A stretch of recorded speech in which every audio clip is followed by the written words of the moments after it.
अगर कोई आपका अपमान करे तो आप यह कहानी सुन लेना। यह कहानी बहुत ही पौराणिक है। एक बार बुद्ध एक गांव से गुजर रहे थे। उस गांव के लोग उन्हें बिल्कुल पसंद नहीं करते थे। उन लोगों ने बुद्ध को घेर लिया और उन्हें बुरा भला कहने लगे। गांव वालों का सरदार सबसे ज्यादा नाराज था और वह बुद्ध को गालियां ही देने लगा, पर बुद्ध इस सबसे बेपरवाह होकर हल्का हल्का मुस्कुरा रहे थे। सरदार काफी देर तक बुद्ध को गालियां देता रहा, लेकिन कुछ ही देर में उसका मुंह सूखने लगा, जिससे वह चुप हो गया। यह देखकर बुद्ध बोले, अगर तुम्हारी बातें समाप्त हो गई हों तो मैं आगे बढ़ सकता हूँ। मुझे आगे वाले गांव में जाना है, वहाँ के लोग मेरी प्रतीक्षा कर रहे होंगे। यह दृश्य देखकर गांव का एक व्यक्ति बोला, हम लोग तुम्हारा अपमान कर रहे हैं, तुम्हें गालियां दे रहे हैं, लेकिन तुम इसका जवाब देने की बजाय मुस्कुरा रहे हो। तुम इसकी प्रक्रिया क्यों नहीं कर देते? तुम हमें उल्टा जवाब क्यों नहीं दे रहे हो?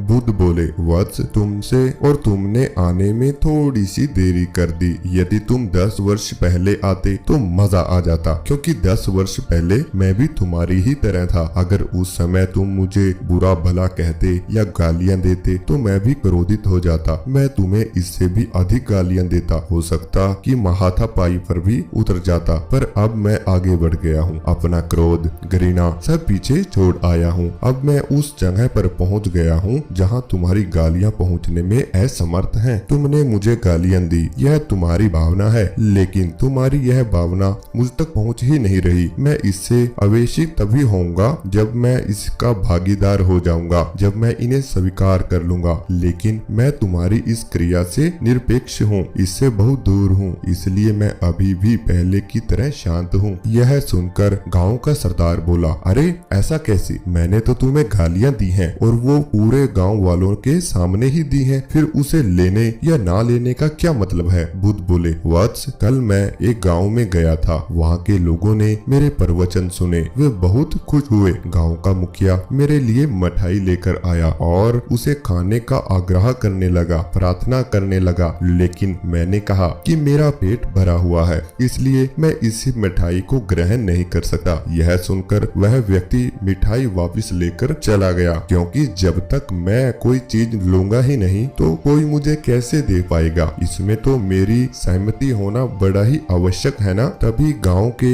एक व्यक्ति ने बुद्ध का समर्थन किया। वह बोला, हाँ ये तो है ही, जब तक तुम किसी वस्तु को नहीं लोगे तब तक सामने वाला तुम्हें कैसे दे सकता है? बुद्ध ने तुरंत ही पूछा, जब मैंने मिठाई लेने से मना कर दिया तो उन लोगों ने उस मिठाई का क्या किया होगा? गाँव के एक व्यक्ति ने जवाब दिया, किया क्या होगा? उन्होंने मिठाई अपने घर में बांट दी होगी, अपने परिवार के साथ, अपने बच्चों के साथ। तभी बुद्ध ने जवाब दिया, बुद्ध ने कहा, ठीक कहा तुमने, उस मिठाई की तरह ही तुम मेरे लिए गालियां लेकर आए हो और चाहते हो कि मैं इन्हें ग्रहण कर लूं, पर भाई मैं इन्हें लेता ही नहीं। अब बताओ तुम इनका क्या करोगे? यह बात सुनते ही गाँव वालों के पास कोई भी जवाब नहीं था। उस व्यक्ति के पास कोई जवाब न होने के कारण बुद्ध फिर तुरंत बोले कि मुझे तुम पर दया आती है वत्स, अरे करो तो मुझे भी आएगा जब मैं ये गालियां ले लूंगा, और जब मैं ये गालियां लेता ही नहीं तो क्रोध का तो सवाल ही नहीं उठा। बुद्ध की बातें सुनकर सरदार ने कोई प्रतिक्रिया नहीं दी, वह कुछ भी नहीं बोला, शायद वह कुछ सोच रहा था। बुद्ध फिर दोबारा बोले, मैं अपनी आंखों से देख रहा हूँ कि गाली एक कांटा है, जिसे देने वाला व्यक्ति और लेने वाला व्यक्ति दोनों क्रोध से पागल हो जाते हैं। तो फिर तुम ही बताओ कि मैं आंखें रहते हुए भी इन कांटों को कैसे ले लूं? इन कांटों पर कैसे चलूं? आंखें रहते हुए मैं गालियां क्यों लूं और होश में रहते हुए मैं कैसे क्रोधित हो जाऊं? इसलिए मुझे क्षमा करो वत्स, मैं तुम्हारा उपहार ग्रहण करने में असमर्थ हूँ। यह कहते हुए बुद्ध ने अपने हाथ जोड़ दिए। बुद्ध की बातें सुनकर सरदार बड़ा ही शर्मिंदित हो गया। उसकी आंखों में छलछलाई आ गई, आंखों में हल्का पानी भर आया। उसने कुछ बुद्ध से कहना चाहा, पर उसके होठों ने जवाब दे दिया। वह मुख से नहीं बोला। बुद्ध ने उसके होठों से ही उनकी बात समझ ली, और जब उससे रहा नहीं गया तो वह बुद्ध के चरणों में गिर पड़ा। ऐसे ही दोस्तों, हमसे ज्यादातर लोग यही समझते हैं कि हमारे दुखों का कारण कोई दूसरा व्यक्ति है, और जब हम ऐसा मानते हैं तो हम स्वयं नियंत्रण की कमी और अपेक्षा की